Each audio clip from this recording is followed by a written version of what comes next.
राष्ट्रीय आय का लेखांकन एक ऐसी प्रक्रिया है जो एक निर्धारित अवधि में उत्पन्न समस्त गुड्स, सर्विस और कीमत का हिसाब रखा जाता है। वेलकम टू फीके एजुकेशन। मैं रश्मि परिहार आपके लिए क्लास 12 के इकोनॉमिक्स लेकर आई हूँ। इकोनॉमिक्स का ये हम सेकंड चैप्टर पढ़ने जा रहे हैं। आज फर्स्ट चैप्टर हमने कवर कर लिया था। सेकंड चैप्टर है हमारा राष्ट्रीय आय लेखांकन। तो इसमें हम राष्ट्रीय आय लेखांकन के बारे में हम पढ़ेंगे। सबसे पहले हम इंट्रो देखेंगे इसका। तो आज हम इसका परिचय देखते हैं। तो राष्ट्रीय आय का लेखांकन, अब आपको यहाँ से नाम से समझ में आ रहा है, नेशनल इनकम अकाउंटिंग। तो हम इसमें राष्ट्रीय आय का लेखांकन किस प्रकार से किया जाता है, इसमें हम ये चीजें देखने जा रहे हैं। तो समझदार शास्त्र का जो दूसरा अध्याय हमारा है राष्ट्रीय आय का लेखांकन, तो ये एक अत्यंत महत्वपूर्ण अध्याय है ना। ये बहुत इंपॉर्टेंट लेसन है। इसमें हम किसी देश की समग्र आर्थिक गतिविधियों को मापने और समझने, विश्लेषण करने की विधियां सीखते हैं।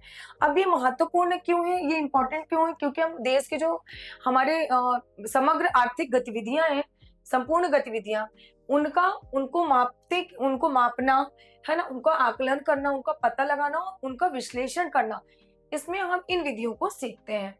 अब यह अध्याय बताता है कि किसी देश की अर्थव्यवस्था ने एक वर्ष में कितनी वस्तुएं और सेवाएं उत्पन्न की और इससे लोगों की आय तथा कल्याण का स्तर कितना बढ़ा है। अब ये जो अध्याय है, इससे हम ये जानेंगे कि हमारे देश में किसी भी देश की एक वर्ष में, मतलब एक साल की बात हो रही है ना, एक वर्ष में कितनी वस्तुओं का उत्पादन किया गया, कितनी सेवाएं उत्पन्न हुई, कितनी वस्तुएं उत्पन्न की गई और उनसे लोगों के आय और उनके कल्याण में कितना ज्यादा विकास हुआ, या फिर उनके आय और कल्याण का स्तर जो है कितना ज्यादा बढ़ा है। तो हम इन सब चीजों का पता कैसे लगाएंगे? तो हम यहाँ पे यही देखने वाले हैं कि हमारे एक देश की अर्थव्यवस्था में एक वर्ष में कितनी वस्तुएं और सेवाओं का उत्पादन किया गया है ना, और उससे जो लोगों के जीवन में बदलाव है, उनके कल्याण में कितनी बढ़ोतरी हुई, उनकी आय कितनी बढ़ी है, इन सब का स्तर, आय का स्तर और कल्याण का स्तर कितना बढ़ा है, इन सब चीजों को हम देखते हैं। ठीक है, अब अध्याय का परिचय और उद्देश्य हम देख लेते हैं कि राष्ट्रीय आय लेखांकन का उद्देश्य क्या है। कि अर्थव्यवस्था की कुल उत्पादन, आय और व्यय को मापना है ना। अर्थव्यवस्था में कुल उत्पादन कितना हुआ है, आय कितनी प्राप्त हुई है और व्यय कितना हुआ है, इन चीजों पर फोकस करना।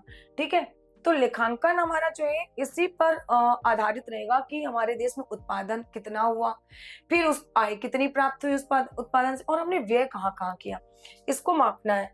ठीक है, यह अर्थशास्त्रियों और सरकार को यह समझने में मदद करता है कि देश की आर्थिक स्थिति कैसी है और विकासशील, स्थिर या मंदी की अवस्था में है।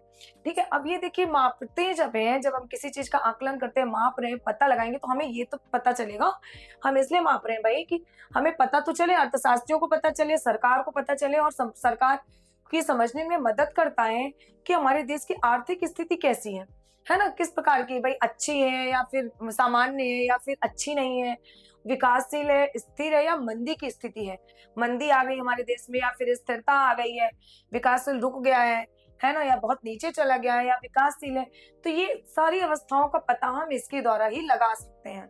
ठीक है, अब कुछ विषय वस्तु है। राष्ट्रीय आय की अवधारणा किसी देश के निवासियों द्वारा एक निश्चित अवधि में अर्जित कुल आय है ना। राष्ट्रीय आय की अवधारणा क्या है कि किसी देश के निवासियों द्वारा एक निश्चित अवधि में कितनी आय कुल अर्जित की गई। राष्ट्रीय आय को मापने के विभिन्न दृष्टिकोण, ठीक है, उत्पादन विधि, आय विधि, व्यय विधि, ये तीन विधियां बहुत इंपॉर्टेंट है, प्रोडक्शन, इनकम और व्यय विधि। तो उत्पादन कितना हुआ है, आय कितनी प्राप्त हुई, व्यय कितना हुआ, ये तीनों चीज पे फोकस करना है। ठीक है, एक साल की बात हो रही, एक वर्ष की, एक निश्चित अवधि में। ठीक है, राष्ट्रीय आय से संबंधित प्रमुख अवधारणा है सकल घरेलू उत्पाद, शुद्ध घरेलू उत्पाद, सकल राष्ट्रीय उत्पाद, शुद्ध राष्ट्रीय उत्पाद, व्यक्तिगत आय और व्यक्तिगत प्रयोज्य आय। ठीक है, राष्ट्रीय आय से संबंधित कुछ अवधारणाएं हैं, जैसे जीडीपी है ना, एनडीपी है, जीएनपी है, एनएनपी है, इन सब के बारे में हम इसमें अध्ययन करने वाले हैं। राष्ट्रीय आय की गणना में आने वाली कुछ कठिनाइयां हैं, कुछ महत्व भी हैं और कुछ सीमाएं भी हैं। देखिए, महत्वपूर्ण भी है, कहीं कुछ गुण है, कुछ दोष है ना, किसी चीज में अच्छाई है तो बुराई भी है, और कठिनाइयां क्या क्या आती हैं, इन सब चीजों को भी हम देख लेंगे। अब आय का अर्थ हम जान लेते हैं। पहले मीनिंग ऑफ इनकम, सबसे पहले हम जानते हैं आय क्या होती है। अभी बहुत सरल सा वर्ड है, आप लोग ने सुना भी है और जानते भी हैं कि वह धनराशि, आय वह धनराशि या मूल्य है जो किसी व्यक्ति, परिवार या देश को उत्पादन के साधन में उपयोग के बदले में एक निश्चित समय अवधि में प्राप्त होती है। आय क्या है? आय का सिंपल सा अपने घर से लगा लीजिए भाई, आपको जो इनकम प्राप्त होती है, आपके पेरेंट्स जो कर रहे हैं, जॉब कर रहे हैं, सर्विस कर रहे हैं, उनके बदले उनको क्या मिलती है? आय मिलती है, इनकम मिलती है, धनराशि मिलती है।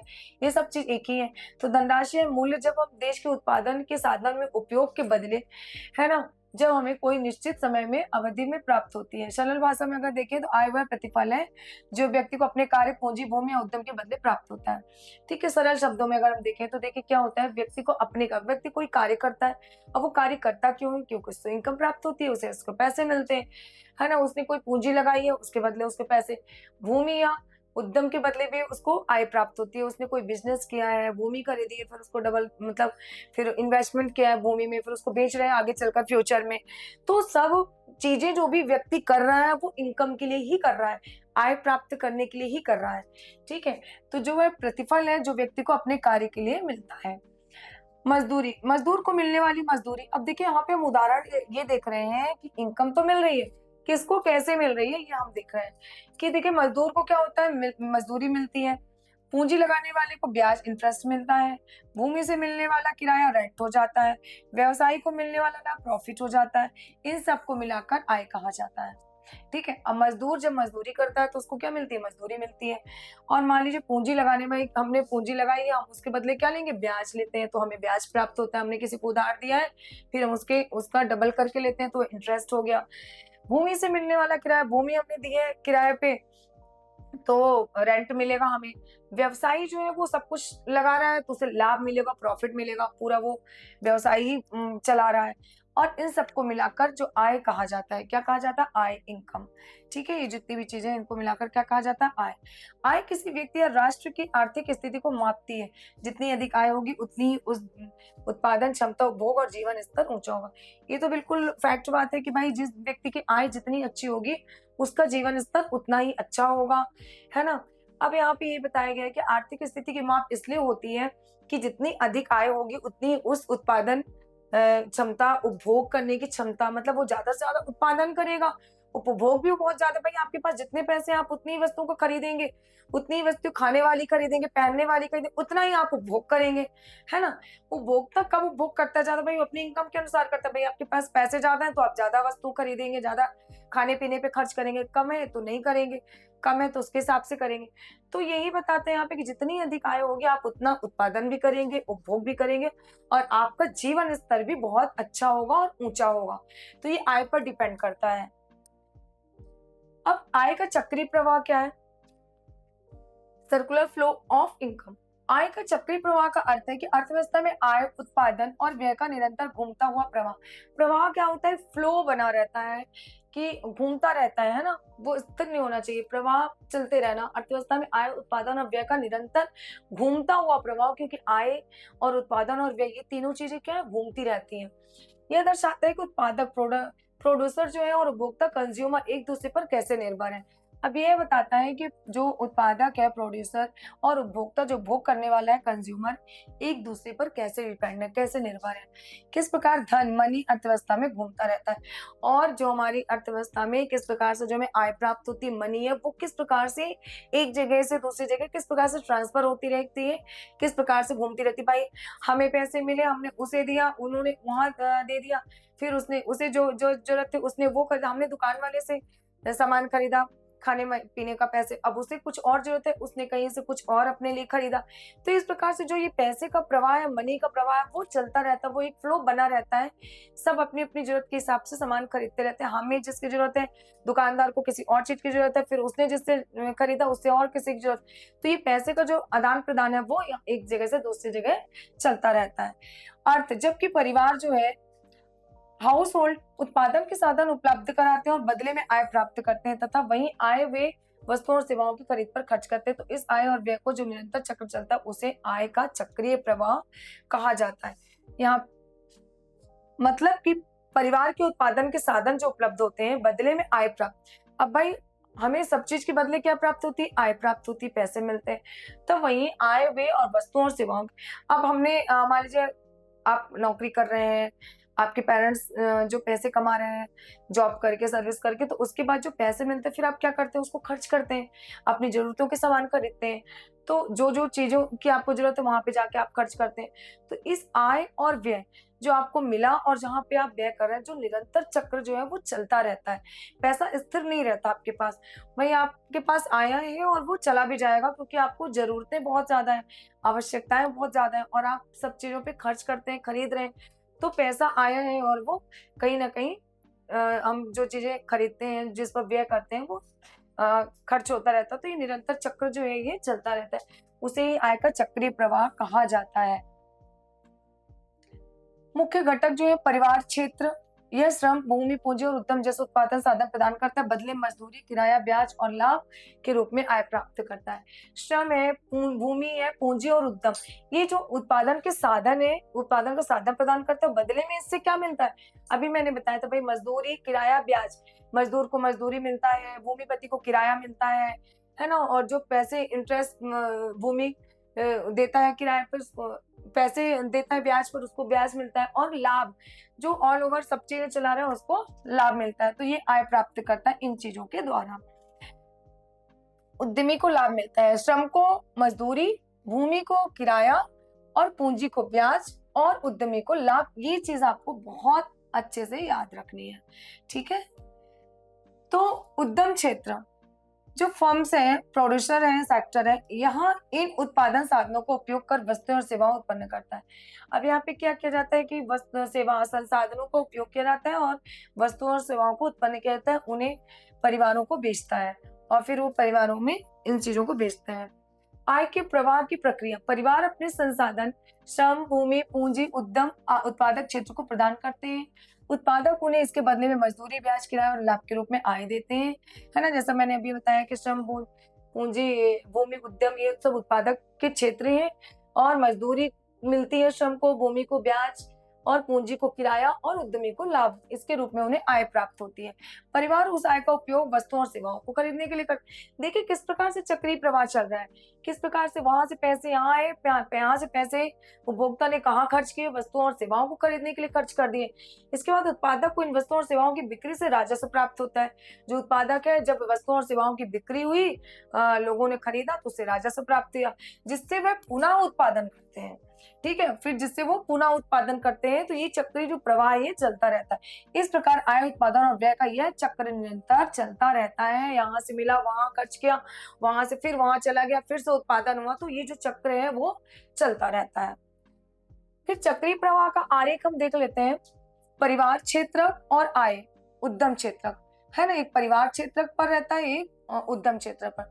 तो परिवार क्षेत्र में हमने देखा था कि आय, रेंट, इंटरेस्ट और प्रॉफिट, है ना, वेजेस, मजदूरी, रेंट, ब्याज और लाभ। यहाँ पे देखा हमने कि फर्म और प्रोड्यूसर, परिवार उत्पादन साधन देते हैं, उद्यम इन्हें आय देते हैं, परिवार उसी आय से वस्तुएं खरीदते हैं, उद्यम वस्तुएं और सेवाएं उपलब्ध कराते हैं। फिर निष्कर्ष यह निकलता है कि आय का चक्रीय प्रवाह अर्थव्यवस्था के निरंतर क्रियाशील रहने का प्रतीक है। यह दिखाता है कि एक का व्यय दूसरे की आय किस प्रकार बनता है। मान लीजिए आज आप सामान खरीदने गए, तो आपने अपने पैसे को खर्च कर दिया, व्यय कर दिया, और उसे तो वहां पे इनकम प्राप्त हुई, उसे आय प्राप्त हुई। फिर वो भी कहीं जाके कुछ खरीदेगा तो व्यय कर देगा, तो दूसरे को आय प्राप्त होगी। इस प्रकार जो ये चक्र है वो चलता रहता है। पैसा आपके पास आया, आपने किसी चीज पे खर्च किया, सामने वाले ने कहीं और खर्च किया, आप यहाँ से व्यय कर रहे हैं, आपको आय यहाँ प्राप्त हो रही, उसे वहां आय प्राप्त हो रही, उसने और कहीं व्यय कर दिया। तो ये चक्र जो है वो चलता रहता है, मतलब कि निरंतर ये क्रियाशील रहता है। यह दिखाता है कि एक का व्यय दूसरे की आय किस प्रकार से बनता है ना। अब खुली अर्थव्यवस्था में क्षेत्र, sector in an open economy, तो इसका हम थोड़ा सा इंट्रो देख लेते हैं। खुली अर्थव्यवस्था, ओपन इकोनॉमी, वह होती है जहां देश के अंदर की आर्थिक गतिविधियों के साथ साथ विदेशों से भी लेन देन, इंपोर्ट और एक्सपोर्ट होता है ना। खुली अर्थव्यवस्था भी मैंने बताया था आपको कि क्या होती है, कि जहां पर हमारे देश के अलावा हम बाहर से भी अपना जो लेन देन है, जो व्यापार है, वो करते हैं, ठीक है। तो जब हम दूसरे देशों में, विदेशों से सामान मंगवाते हैं, वहां बेचते हैं, जो लेन देन होता है, इंपोर्ट और एक्सपोर्ट होता है, वो होती है खुली अर्थव्यवस्था। अर्थात यह अर्थव्यवस्था विदेशी व्यापार, विदेशी निवेश और अंतरराष्ट्रीय आय प्रवाह से जुड़ी है। कि इंटरनेशनल लेवल पर हमारी जो आय का प्रवाह है वो चलता रहता है, फ्लो जो है वो बना रहता है, वहां से भी हमारे आय का लेन देन चलता रहता है। भाई हम सामान मंगवा रहे हैं तो हम व्यय करेंगे वहां पे, और हम यहाँ से भेज रहे हैं तो वहां से हमें इनकम प्राप्त होगी। तो ये प्रवाह भी चलता रहता है, चक्र चलता रहता है। विदेशों से व्यापार करते हैं, विदेशों में निवेश करते हैं, इन्वेस्टमेंट करते हैं, और अंतरराष्ट्रीय आय प्रवाह तो इस प्रकार से जुड़ी हुई है इससे। बंद अर्थव्यवस्था में केवल 2 या 3 क्षेत्र होते हैं। ठीक है, बंद अर्थव्यवस्था में कितने क्षेत्र होते हैं? 2 या 3।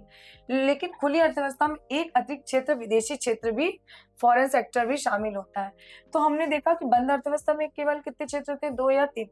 लेकिन जब हम खुली अर्थव्यवस्था की बात करते हैं तो हमारे लिए विदेशों से भी लेन देन चालू हो जाता है, तो विदेशी क्षेत्र जो है, फॉरेन सेक्टर है, वो भी इसमें शामिल हो जाते हैं। अब खुली अर्थव्यवस्था के मुख्य क्षेत्र कौन से? परिवार क्षेत्र यह श्रम, भूमि, पूंजी और उद्यम के उत्पादन साधन उपलब्ध कराता है। इसके बदले मजदूरी, किराया, ब्याज और लाभ के रूप में आय हमें प्राप्त होती है, ये हमने बता दिया। यह अपनी आय का उपयोग वस्तुओं और सेवाओं की खरीद, बचत और कर भुगतान में भी करता है। ठीक है, तो यहाँ पे हमने देखा कि परिवार जो क्षेत्र है वो क्या करता है, उसे भाई मजदूरी, किराया, ब्याज और लाभ के रूप में प्राप्त हुआ। फिर उसने क्या किया? वस्तुओं और सेवाओं की खरीद करी, कुछ बचत करा और कुछ भुगतान किया। ठीक है। उद्यम क्षेत्र में क्या होता है कि ये उत्पादन साधनों का उपयोग कर वस्तुओं और सेवाएं प्रदान करता है। ये साधनों का उपयोग करता है और उसके बाद वस्तुएं और सेवाएं उत्पन्न करता है, वस्तुओं को भी बनाता है और सेवाओं को भी बनाता है। ये वस्तुओं और घरेलू बाजार में बेचने के साथ साथ विदेशों का निर्यात करता है। अब देखिए, ये अपनी वस्तुओं का क्या करता है? घरेलू मतलब देश के भीतर भी बेचता है और देश के बाहर भी, विदेशों में भी इसका निर्यात चलता है, एक्सपोर्ट करता है ये। आय का स्रोत वस्तुओं और सेवाओं की बिक्री से प्राप्त राजस्व होता है।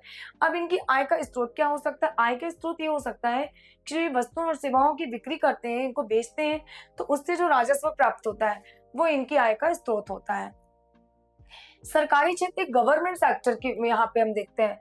ठीक है, अभी हमने क्या क्या देखा कि हाउस होल्ड सेक्टर, फिर फर्म्स या प्रोड्यूसर सेक्टर, और अब हम देखते हैं गवर्नमेंट सेक्टर।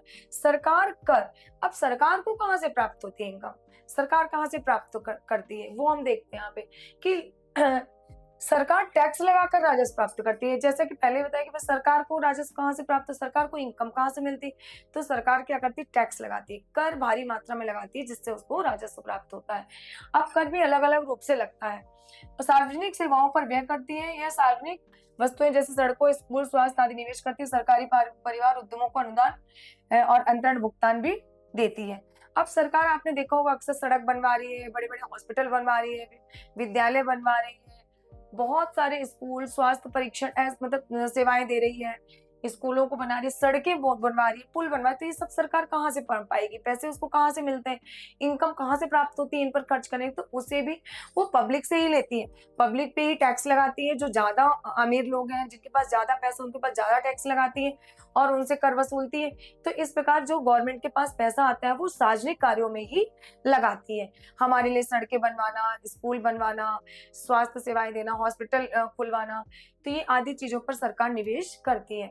सरकार परिवार और उद्यमों को भी अनुदान देती है और अंतरण भुगतान भी देती है ना। कभी कभी देखिए, सरकार बहुत लोग, जो गरीब लोग हैं, उनके लिए बहुत सारी ऐसी सुविधाएं देती है, पेंशन दे रही है लोगों को, और बहुत सारे अनुदान भी प्रदान करती है। तो ये सब कहाँ से करती है? पब्लिक से लेकर ही देती है। ठीक है, तो वो पेंशन भी देती है, गरीब लोग हैं उनके लिए भी कुछ देती है, कुछ किसान लोग हैं उनको भी कुछ सेवाएं दे रही है। तो ये सब हम लोगों में से ही लेकर दे रही है, समाज से ही लेती है।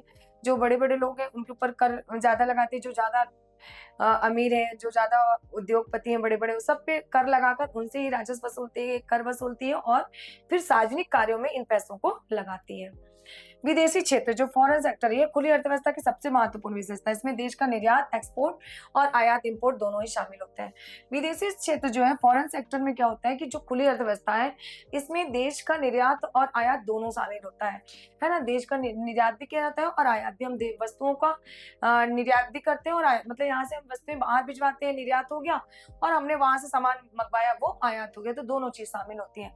यदि निर्यात आयात दो देशों को लाभ, ट्रेड सरप्लस होता है, यदि आयात और निर्यात दो तो घाटा, ट्रेड यहाँ पे घाटा हो गया। यहाँ पे क्षेत्र विदेशी निवेश और मुद्रा प्रवाह से भी संबंधित होते हैं। अब यहाँ पे निर्यात और आयात कैसे? मान लीजिए हमारे देश में हम क्या कर रहे हैं कि ज्यादा वस्तुएं निर्यात कर रहे हैं, तो हमें यहाँ पे प्रॉफिट होगा, हम लाभ की स्थिति में रहेंगे। लेकिन हम अगर आयात ज्यादा कर रहे हैं तो फिर हम हानि की उसमें आ जाएंगे, हमें मतलब लॉस होगा, क्योंकि भाई हम ज्यादा चीजों को मंगा रहे हैं और हम उन्हें पैसे दे रहे हैं। भाई कोई ऐसे तो चीज देगा नहीं, हम जिससे भी कोई वस्तु खरीदते हैं, सेवाएं खरीदते हैं, तो हमें उसके बदले उसको पैसे देने पड़ते हैं, आय देनी पड़ती है। तो अगर हमारा आयात कम होगा, निर्यात ज्यादा होगा, तो हम लाभ की स्थिति में रहेंगे। लेकिन अगर हम निर्यात कम कर रहे हैं, आयात ज्यादा कर रहे हैं, ज्यादा सामान को मंगा बस रहे हैं, हम अपना सामान बेच नहीं पा रहे हैं, तो फिर हम हानि की दृष्टि में होंगे, फिर हमें वहां पे लॉस होगा। ठीक है। और विदेशों में जो निवेश होता है मुद्रा प्रवाह से ये भी संबंधित है। तो घाटे की स्थिति कब होती है, लाभ की स्थिति। तो ये दोनों कंडीशन है, यहाँ पे घाटा होता है और यहाँ पे लाभ होता है। यहाँ पे देखिए निर्यात ज्यादा हो रहा है तो यहाँ पे हम लाभ में है, यहाँ पे आयात ज्यादा हो रहा है, निर्यात कम हो रहा है, तो हम घाटे की स्थिति में है। खुली अर्थव्यवस्था का आय चक्री प्रवाह कैसे होते हैं, परिवार क्षेत्रक, उद्यम क्षेत्र, सरकारी क्षेत्र और विदेशी क्षेत्र, ये 4 क्षेत्रक हमने अभी पढ़े हैं और इनका प्रवाह लगातार चक्र जो है इसका चलता रहता है। परिवार सरकार उद्यम में वस्तु लेते हैं और बदले में भुगतान करते हैं। उद्यम परिवारों को आय देती है और विदेशों के साथ व्यापार करती है।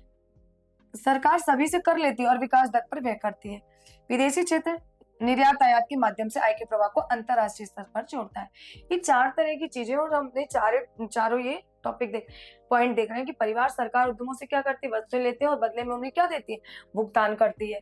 उद्यम परिवार क्या करता है कि आय देते हैं और विदेशों के साथ वो व्यापार करते हैं आय देकर, और सरकार सभी से कर लेती है और विकास पर ही व्यय करती है। मतलब हमारे देश का विकास हो वो सार्वजनिक चीजों पर व्यय करती है, सार्वजनिक मतलब पूरी पब्लिक के लिए। और विदेशी क्षेत्र में जो हमारा निर्यात और आयात हो रहा है उसके माध्यम से आय का प्रवाह चलता रहता है, अंतरराष्ट्रीय स्तर को ये जोड़ता है। निष्कर्ष क्या निकलता है, खुली अर्थव्यवस्था में 4 प्रमुख क्षेत्र होंगे, जैसे परिवार क्षेत्र, उद्यम क्षेत्र, सरकारी क्षेत्र और विदेशी क्षेत्र। ये आपको याद रखना है कि खुली अर्थव्यवस्था में ये 4 क्षेत्र हैं।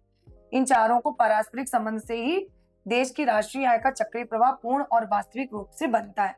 इन चारों का जो संबंध है आपस में, तो किसी देश की जो राष्ट्रीय आय है, नेशनल इनकम है, उसका चक्रीय प्रवाह जो एक चक्र है कि भाई पैसे का जो आदान प्रदान है वह पूर्ण रूप से और वास्तविक रूप से बनता है। तो इस प्रकार हमने देखा कि किस प्रकार से हमारे देश में पहले बंद अर्थव्यवस्था थी जब हमारा देश स्वतंत्र हुआ था, लेकिन अभी हमारे देश में खुली अर्थव्यवस्था है। और खुली अर्थव्यवस्था है तो ज्यादा देश की आर्थिक स्थिति और अच्छी हो चुकी है। भाई हम बाहर से भी वस्तुओं का लेन देन कर रहे हैं और हमारे देश का विकास ज्यादा हो पा रहा है ना। हम विदेशों में भी अपनी वस्तुओं को बेच रहे हैं, वहां से मंगा भी रहे हैं। ठीक है। तो हम यहाँ पे देखें, हमने इस चैप्टर में देखा कि किस प्रकार से राष्ट्रीय आय का लेखांकन किया जाता है, किस प्रकार हम नेशनल इनकम का पता लगाते हैं, हमारे देश में क्या किस प्रकार हमारे देश की आर्थिक स्थिति है, किस प्रकार लोगों की को इनकम प्राप्त होती है, कहाँ पे वो खर्च करते हैं, किस प्रकार अपनी आय को कहाँ कहाँ पर व्यय करते हैं। 4 क्षेत्रक हमने पढ़े, है ना। सरकार कहाँ पे अपना योगदान दे रही है और सरकार भी किस प्रकार से आय प्राप्त करती है और किस प्रकार से लोगों पर ही वो खर्च करती है और किस किस प्रकार हमारे देश के विकास में सहायक होती है। तो हमने यहाँ पे राष्ट्रीय आय के लेखांकन के बारे में पढ़ा और समझा और देखा कि किस प्रकार से हमारी नेशनल इनकम, जीडीपी, एनएनपी, ये अभी इनका जो डिटेल है वो हम आगे देखेंगे। बस अभी हम थोड़ा इसमें हमने इनका इंट्रो ही देखा है, इनका परिचय ही देखा है थोड़ी थोड़ी चीजों में। अभी इसका जो डिटेल है वो आगे के चैप्टर में हम कवर करेंगे। तो आज का ये वीडियो हमारा यहीं पे एंड होता है। जिस देश की अर्थव्यवस्था से लोगों की आय और सरकारी नीति बनाने में मदद मिलती है, ये हमारी इकोनॉमी का मिरर कहलाता है। आज का ये वीडियो आपको कैसा लगा? वीडियो अच्छा लगा है तो वीडियो को लाइक, शेयर एंड सब्सक्राइब जरूर करें। बने रहिए फ्यूके एजुकेशन के साथ। मिलते हैं नेक्स्ट क्लास में। Thank you.